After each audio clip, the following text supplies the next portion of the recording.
এক নজরে দেখে নেব আজকের ব্রেকিং খবরগুলি। জ্যোতিপ্রিয় মল্লিকের লেখা চিঠির সূত্র ধরে বনগাঁ পুরসভার প্রাক্তন চেয়ারম্যান শঙ্কর আড্ডকে গ্রেপ্তার করে ইডি। এবার এই চিঠি নিয়েই বিস্ফোরক দাবি রেশন দুর্নীতি মামলায় ধৃত তৃণমূল নেতার। জেল হেফাজতে থাকাকালীন কিভাবে চিঠি লেখার জন্য কাগজ পেলেন ধৃতমন্ত্রী, প্রশ্ন তুললেন শঙ্কর আড্ড।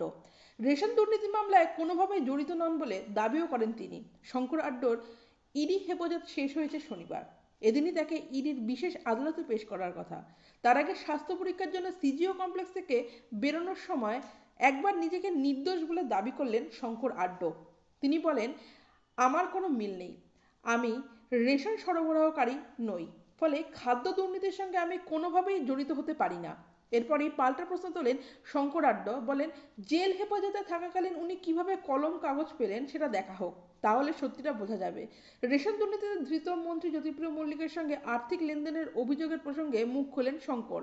বলেন, আমরা কিছুই জানি না, এক পয়সা নিইনি, এটা একটা অভিযোগ, তার কোনো প্রমাণ নেই। অন্যদিকে 10 বছরের শঙ্কর আড্ডর সংস্থার মাধ্যমে হাজার কোটি টাকা বিদেশি মুদ্রায় বদল হয়েছে। শনিবার আদালতে দাঁড়িয়ে বিস্ফোরক দাবি ইডির। কেন্দ্রীয় তদন্তকারী সংস্থার দাবি 2012 থেকে 2013 অর্থবর্ষ থেকে 2022 থেকে 2023 অর্থবর্ষের মধ্যে হাজার কোটি টাকা বিদেশি মুদ্রায় বদল করা হয়েছে। এসআর আড্ডো ফিন্যান্স প্রাইভেট লিমিটেডের মাধ্যমে এই বদল হয়েছে বলে তদন্তে জানতে পারে ইডি। ইতিমধ্যে এই সংক্রান্ত নথি উদ্ধার করেছেন কেন্দ্র তদন্তকারী সংস্থার আধিকারিকরা। রেশন দুর্নীতি মামলায় ধৃত বনগাঁ পুরসভার প্রাক্তন চেয়ারম্যানের সিএ অরবিন্দ সিংকে ইতিমধ্যে জিজ্ঞাসাবাদ করেছে ইডি। কেন্দ্রীয় তদন্তকারী সংস্থার দাবি, তাকে জিজ্ঞাসাবাদ করে 10 বছরে 1000 কোটি টাকা বিদেশি মুদ্রায় বদল সংক্রান্ত যাবতীয় তথ্য পাওয়া গেছে। তদন্তকারীদের দাবি, আড্ডার ফোরেক্স সহ 4টি সংস্থার মাধ্যমে তার সিএ অরবিন্দ সিং 350 কোটি টাকা বিদেশি মুদ্রায় বদল করেছেন। এছাড়া হীরামতি এক্সপোর্ট নামে একটি সংস্থার মাধ্যমে 117 কোটি টাকা বিদেশি মুদ্রায় বদল করা হয়েছে। ফোরেক্স সংস্থার মাধ্যমে শঙ্কর আড্ড রেশন দুর্নীতির কালো টাকা সাদা করেছেন বলে দাবি ইডির। যদিও সে দাবি বারবারই খারিজ করেছেন খোদ তৃণমূল নেতা। নিজেকে নির্দোষ বলে একাধিকবার জানান শঙ্করবাবু। শনিবার আদালতে দাঁড়িয়ে শঙ্করের আইনজীবী দাবি করেন, ইডি এফিডেভিট দিয়ে বলুক এত কোটি টাকার যোগ পাওয়া গেছে বা বৈদেশিক মুদ্রায় রূপান্তরিত করা হয়েছে, গ্রেপ্তারির নেপথ্যে চক্রান্ত রয়েছে বলে দাবি শঙ্কর আড্ডর। যাব পরের খবরে। কিছুদিন আগেই অনুষ্ঠিত হয়েছে সঙ্গীত মেলা 2024। তবে তৃণমূল সরকার পরিচালিত সঙ্গীত মেলার বিরুদ্ধে স্বজন পোষণের অভিযোগ আনে বিজেপি। মূল অভিযোগটা এনেছিল বিজেপি ঘনিষ্ঠ এক সাংস্কৃতিক মঞ্চ। তখনই তারা রাজ্য সরকারের এই অনুষ্ঠানের পাল্টা এক অনুষ্ঠানের কথা ঘোষণা করেন, যার নাম রাখা হয় বঙ্গ সঙ্গীত উৎসব। তবে 20 জানুয়ারি শনিবার শেষ মুহূর্তে সেই অনুষ্ঠান বন্ধ করে দিল কলকাতা পুলিশ। জানা যাচ্ছে 20 জানুয়ারি প্রিন্সেপ ঘাটে কথা ছিল এই বঙ্গ সঙ্গীত উৎসবের। Cultural and literary forum of Bengal এর ব্যানারে এই উৎসব হওয়ার কথা ছিল, যার জন্য সেনার অনুমতি মিললেও শেষ মুহূর্তে কলকাতা পুলিশ সেই অনুষ্ঠানে অনুমতি দেয়নি। ফলে শেষ মুহূর্তে বন্ধ হয়ে গেল বিজেপির বঙ্গ সঙ্গীত উৎসব।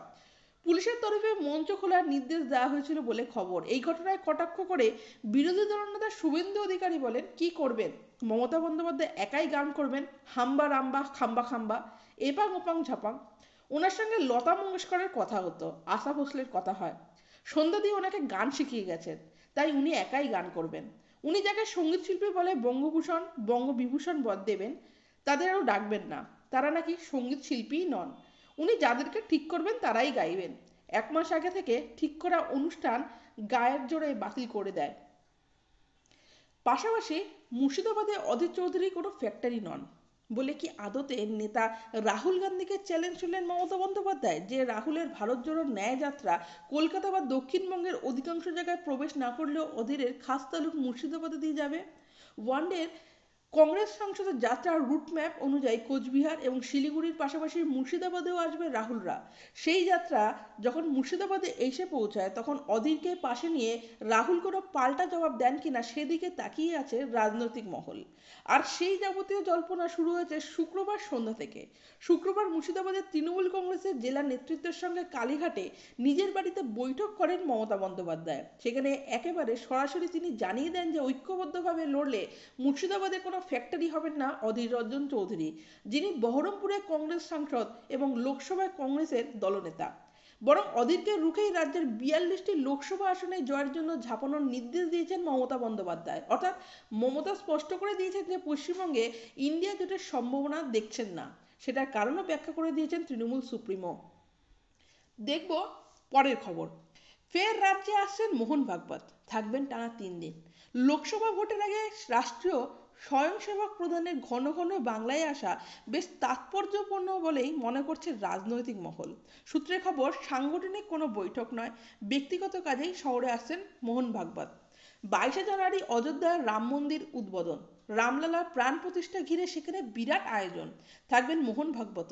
সেই অনুষ্ঠান সেরে রাতেই কলকাতায় আসবেন তিনি। জানা গেছে কলকাতায় এক বিবাহ অনুষ্ঠানে যোগ দেবেন তিনি।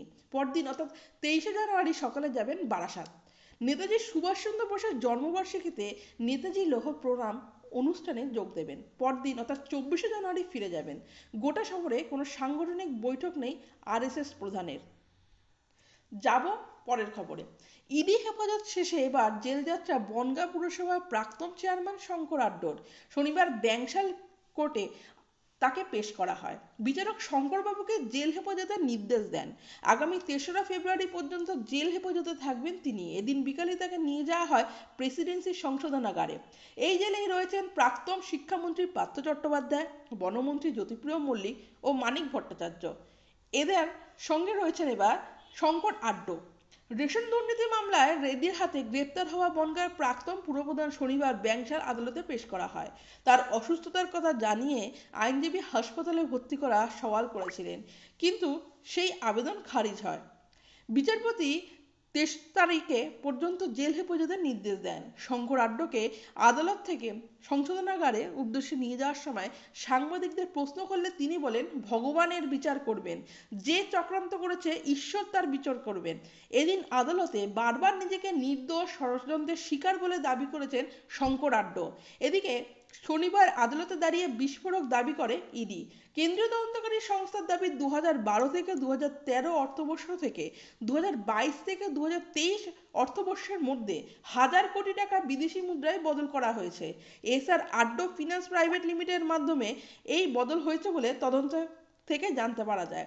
ইতিমধ্যে এই সংক্রান্ত নথি উদ্ধার করেছেন কেন্দ্রীয় তদন্তকারী সংস্থার আধিকারিকরা। এসবের পর বিচারক শঙ্করকে জেল হেফাজতের নির্দেশ দেন।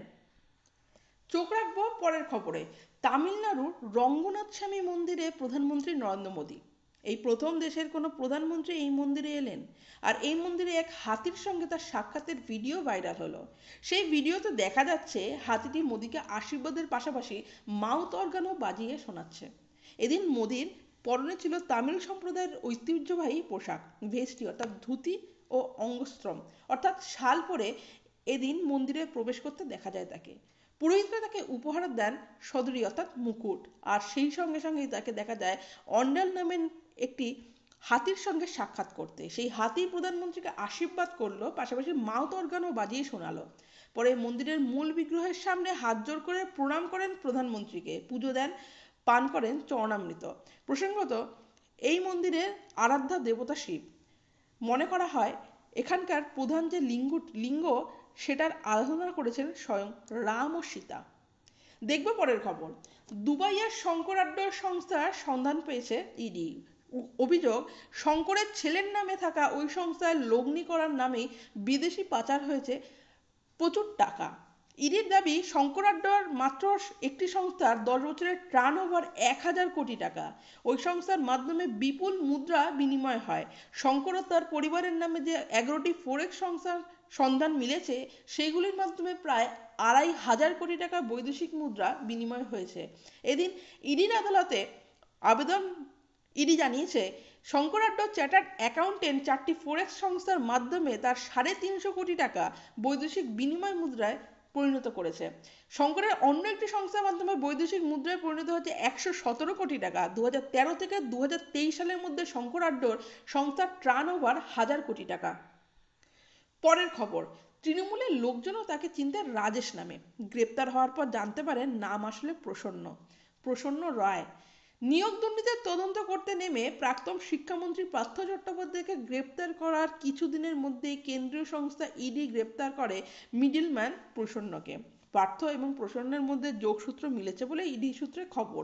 তৎকালীন শিক্ষামন্ত্রী তথা বেহালা পশ্চিমের বিধায়ক পার্থের দপ্তরে তার অবাধ যাতায়াত ছিল বলে প্রমাণ মিলেছে। তবে এক্ষেত্রে প্রসন্নকে পার্থ ঘনিষ্ঠের প্রায় সবাই চিনতেন রাজেশ নামেই। বেহালা পশ্চিমের এক তৃণমূল নেতার কথায় পার্থদা মন্ত্রী ছিলেন বলেই অনেকেই বেহালার পার্টি অফিসে আসতেন তার সঙ্গে দেখা করতে। তাদের সকলের পরিচয় জানার অধিকার সবার ছিল না। কে কেন পার্থদার সঙ্গে দেখা করতে আসতেন কেউ জানতো না, একমাত্র জানতো ভজাদা। আর তিনি আরও বলেন, এই প্রসন্নকে আমরা প্রথম পার্থদার অফিসেই দেখি। তাকে আমরা চিনতাম রাজেশ নামে। রাজেশ এলেই আমাদের সকলকে ঘর থেকে বেরিয়ে যেতে বলতো। ঘন্টার পর ঘন্টা চলতো বৈঠক। সেই বৈঠক ভজা ছাড়া আর কারো ঢোকার অনুমতি ছিল না। রাজেশ গ্রেপ্তার হওয়ার পর আমরা জানতে পারলাম ওর নাম আসলে প্রসন্ন রায়। ভিডিও ভালো লাগলে অবশ্যই লাইক, কমেন্ট ও সাবস্ক্রাইব করবেন।